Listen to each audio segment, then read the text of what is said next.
म्हटले तसं की एकत्र आपण राहू शकतो आणि का राहू शकतो त्याबद्दल माझी आई बोलणार आहे and that will be the conclusion. नमस्कार. तसाही आवाज मोठा आहे. सासू जवळ गेली 15-20 वर्ष सासू झालेली आहे, त्यामुळे आवाज तर मोठा आहेच आहे. बहुतेक आता जास्त चांगलं ऐकायला येत असेल. सगळ्यांना आपल्याला मराठी असण्याचा, महाराष्ट्रीय असल्याचा आणि महाराष्ट्रात जन्माला आल्याचा भरपूर अभिमान आहे. हा गुढीपाडव्याचा कार्यक्रम कशासाठी? प्रत्येकजण आपापल्या घरात ज्या वेळेला गुढीपाडवा साजरा करू शकतोय त्यावेळेला आम्ही एकत्र का येतोय, तर एकत्र येण्याचं जे कारण आहे ते आहे आपल्याला एकत्र राहायचंय, हेच त्याच्यासाठी कारण आहे. एक गोष्ट आहे, मला वाटतं ओशोंनी सांगितलेली गोष्ट आहे. एक मंदिर असतं, मंदिराच्या पाठीमागे एक भोपळ्याचा वेल वाढलेला असतो. भोपळा म्हणजे काय हे ज्यांनी त्यांनी घरी गेल्यावर आपापल्या मुलांना समजावून सांगतात.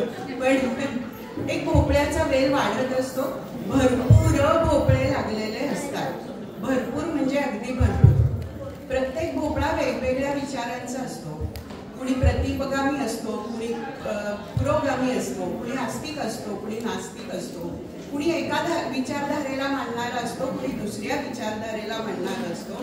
आणि काही भोपळे एकदम शांत बसणारे असतात. हा तुमचं बरोबर, हो तुमचं पण बरोबर, कुठलीच भूमिका न घेणारे भोपळे तिथे असतात. त्यांच्यात भांडणं चाललेली असतात. आम्ही कोण चांगलं आमच्यातलं. त्याच वेळेला एक साधू बाजूनी चाललेला असतो. त्या साधूला ते बोलवतात की या इकडे आणि आमचं भांडण सोडवायचा प्रयत्न करा. साधू म्हणतो तुमच्यातली भांडणं दुसरा सोडवायला तुम्हाला हवाय कशाला? तरी देखील मी सांगतो तुम्ही प्रत्येक जण डोक्यावर उभं राहा, म्हणजे खाली डोकं वर पाय करून उभे राहा. सगळे भोपळे त्याचं ऐकतात. खाली डोकं वर पाय करून उभं राहिल्यानंतर प्रत्येक भोपळ्याला काय लागलं असेल डोक्याला, तर त्या वेलीचं देठ. आणि मग त्यांना कळलं की आपण खाली डोकं वर पाय करून उभं राहिलो तेव्हा आपल्या डोक्याला काहीतरी टोचतंय आणि ते आहे वेलीचं देठ. म्हणून प्रत्येक जण असं इकडून इकडे बघतं.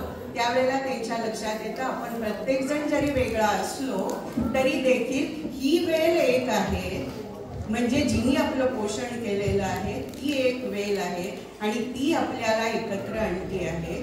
तसंच आत्ता आपल्याला गुढीपाडव्यासाठी एकत्र का जमायचं त्याचं कारण आहे. मला ह्या गोष्टीचा अभिमान आहे, मला त्याचा आहे. मला ही आवडत नाही, मला ती आवडत नाही.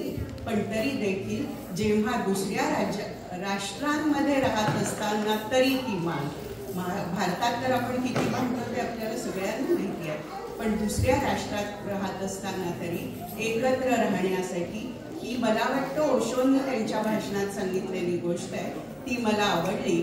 आणि तुमच्या सगळ्यांना त्याचा महाराष्ट्रीय असल्याचा अभिमान वाटतोय. त्यांनी खूप छान आनंद झाला. असेच राहा, असेच एकत्र राहा. या शुभेच्छा आणि उद्याच्या गुढीपाडव्यासाठी तुम्हाला सगळ्यांना शुभेच्छा. धन्यवाद.